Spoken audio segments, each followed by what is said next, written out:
Hello mga maring kaukay! So for today's video, magbubukas tayo ng bagong bell na dumating dito sa bahay. So kararating lang ng bell na to, which is ito ay yung ating tinatawag na men's denim short. So magkano nga ba ang isang bell ng men's denim short? Ang isang bell ng men's denim short is 4,200 pesos and estimate na bilang niya is 120 pieces. Actually, habang binubuksan ko to, bumungad na agad yung magagandang men's denim short. Talagang as in magaganda, mukhang bago. At yung iba is may tag pa.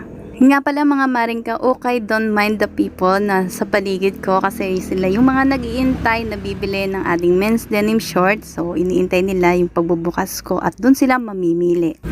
So, ayan, since nabuksan na natin ng tuluyan yung ating isang bale, so nakita ko na agad yung magagandang short and then syempre as in bagong bago pa siya, so sulit na sulit yung 4,200 pesos ko para sa bell na to, as in magaganda lahat.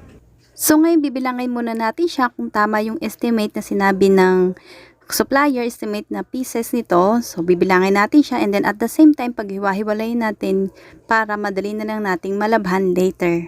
So, yung mga design ng men's denim short na to is hindi siya totally short. Merong short na denim, meron siyang tattered, meron siyang patokong, and then meron siyang medyo parang papantalon na ganun siya kahaba. So, hindi natin masasabi na parang short siya. May pagkatokong. So, mix-mix na lang siya. Pero magaganda as in lahat. So, ayan, namimili na yung ating mga suki sa ating paligid. So, syempre, nailabas ko na lahat nung, hindi pa naman totally lahat, pero nailabas ko na yung magaganda kasi nasa ibabaw talaga as in magaganda. So, napili na ng ating mga suki na nag-iintay para mabuksan tong ating men's denim short. So, ayan, since nalilito na ako kasi hindi ko na siya nabilang na maayos, pero okay lang, kaya ko naman siyang bilangin later. So, gawin natin ngayon, bubuksan lang muna natin siya ng maayos. At para makapamili lalo yung ating mga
natapos na natin siyang mabilang. So, nag-total lang siya ng 119 pieces. But it's okay kasi estimate lang naman yung 120. So, napag-separate ko na rin siya para alam ko kung anong aking unang lalabhan. So, mas madali na lang siya. So, yun lang guys. Thank you sa panonood. Don't forget to like and subscribe. Bye!